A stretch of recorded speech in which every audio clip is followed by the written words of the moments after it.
Si j'étais à votre place à écouter les conférences que je vous donne, ma voix serait si magique et musicale que personne dans le monde n'en entendrait une semblable.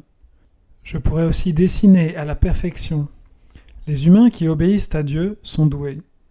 Les personnes les plus douées, les génies, les talents, sont tous des êtres spirituels.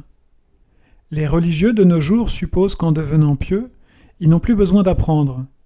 Ils ressemblent à celui qui, lorsqu'il devient riche, déclare « Je n'ai pas besoin de travail ». Quand nous devenons riches, c'est à ce moment-là que nous devons nous accrocher à l'étude. Seul le principe divin est capable de renforcer les humains. Certains disent que c'est le rôle de la culture. Laissons cela. Nous devons nous lier à Dieu et sentir la présence divine en nous.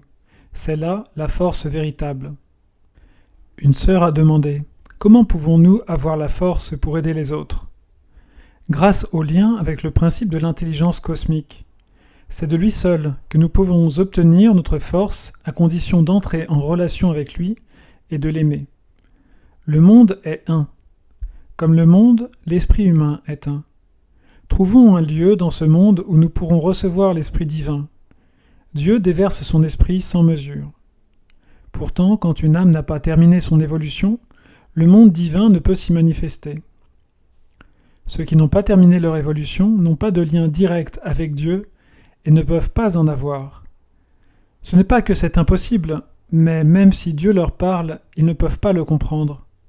Je vous souhaite d'entendre la première parole du principe de l'intelligence cosmique. Elle ne sera pas entendue extérieurement, mais intérieurement. Il est dit « Celui qui entend sa voix revivra ». Quand nous entendrons le premier mot, ce sera pour nous une nouvelle naissance. Le principe de l'intelligence cosmique doit toujours parler dans l'âme du disciple.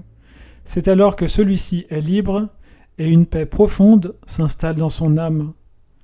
Dans le monde existent des vérités inaccessibles à la conscience à cause des réticences de l'esprit humain. Le disciple doit étudier la vie spirituelle dans ses arcanes et aspirer à l'imaginer avec clarté. Un frère a demandé « Comment les dons mystiques se développent-ils dans l'être humain ?» Voilà comment. Méditons sur certains versets, paroles, etc. Étudions l'Évangile selon saint Jean. De plus, à tout instant, lorsqu'une pensée concernant Dieu nous vient à l'esprit, acceptons-la. Voyons en toute chose et en tout événement la présence de Dieu qui nous met à l'épreuve et nous apporte chaque jour des bénédictions. Notre bonté n'existe que si Dieu se manifeste à travers nous. Dieu seul choisit les formes sous lesquelles il se manifeste. Le bien, c'est Dieu lui-même. L'âme humaine fleurit quand elle est en contact avec le principe de l'intelligence cosmique. Tant que nous n'aurons pas compris les lois, nous ne pourrons pas les appliquer. Nous ne pouvons pas lire sans lumière.